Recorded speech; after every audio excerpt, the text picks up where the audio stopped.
你要知道，追我的人是环球世界的人呢。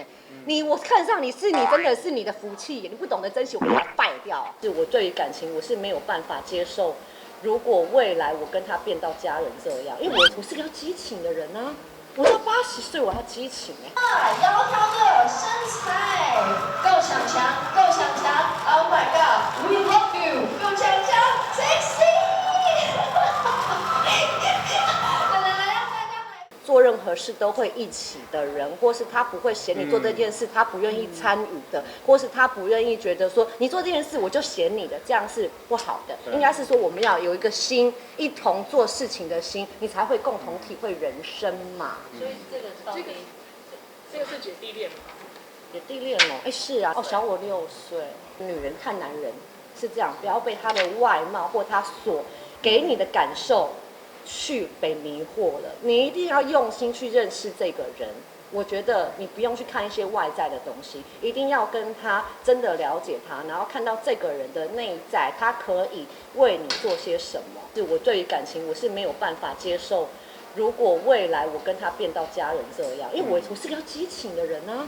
我到80岁我要激情我就是要那种，就是你随时随地跟我说80岁，我到80岁我就是要激情啊。那应该只有剪假牙吧？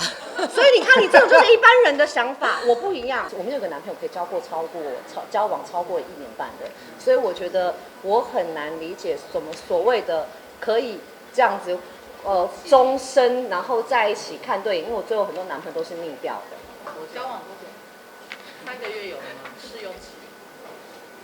有，蛮久了，快1年了。对，他现这样子。8个月。8个月，他是你7个月的那个保鲜期。对，7个月保鲜期这种东西，就是我觉得还蛮 OK 的啦，就是我很好，我觉得男人就是你不能让我觉得。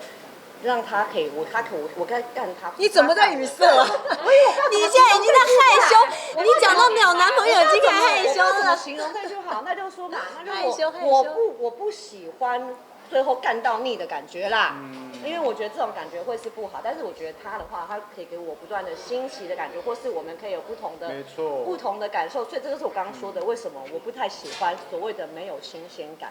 因为你如果在这段感情之中，你没有所谓的可以有创造力，或是在为这段感情维持，或是变出不同的新把戏的时候，代表说你没有心在经营这段感情了。那所以我很怕所谓的家人，当然有变到家人，或者说我已经习惯你在我身边的这种感情，我会觉得是假象。